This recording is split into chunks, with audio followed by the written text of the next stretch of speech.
veuillez supprimer mon nom de la liste baptismale du diocèse de Tournai et m'envoyer un document faisant mention de ce retrait à mon domicile de Gambruges.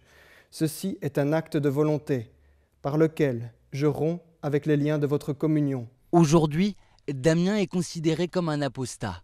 Il y a un an, ce Belge a renié son baptême, blessé par les récents scandales de pédophilie qui ont secoué l'Église catholique belge.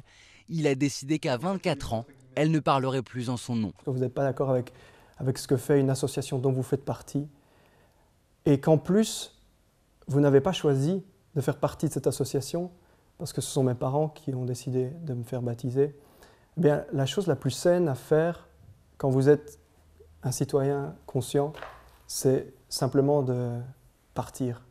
Pour se faire débaptiser, une simple lettre envoyée à la paroisse où a eu lieu le sacrement suffit. Comme Damien, ils sont 1700 en Belgique à avoir renié leur foi en 2010, 4 fois plus que l'an passé, 25 fois plus qu'en 2008.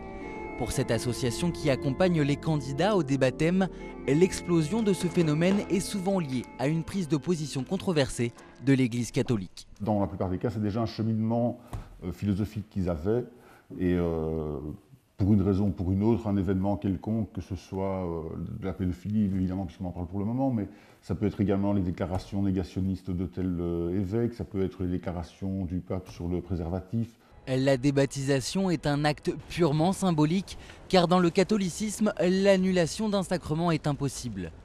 Engluée depuis plusieurs mois dans des scandales de pédophilie, l'Église catholique belge reconnaît le phénomène de débaptisation, sans pour autant s'en inquiéter. Je crois qu'il faut reconnaître que l'Église elle-même pécheresse, c'est ça, elle le dit depuis 2000 ans.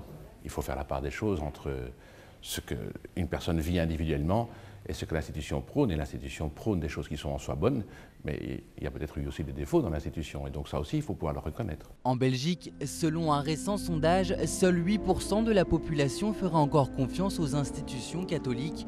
Un désamour qui gagne petit à petit l'Europe. En Italie, un groupe de radicaux vient de célébrer la 3e journée nationale de la débaptisation.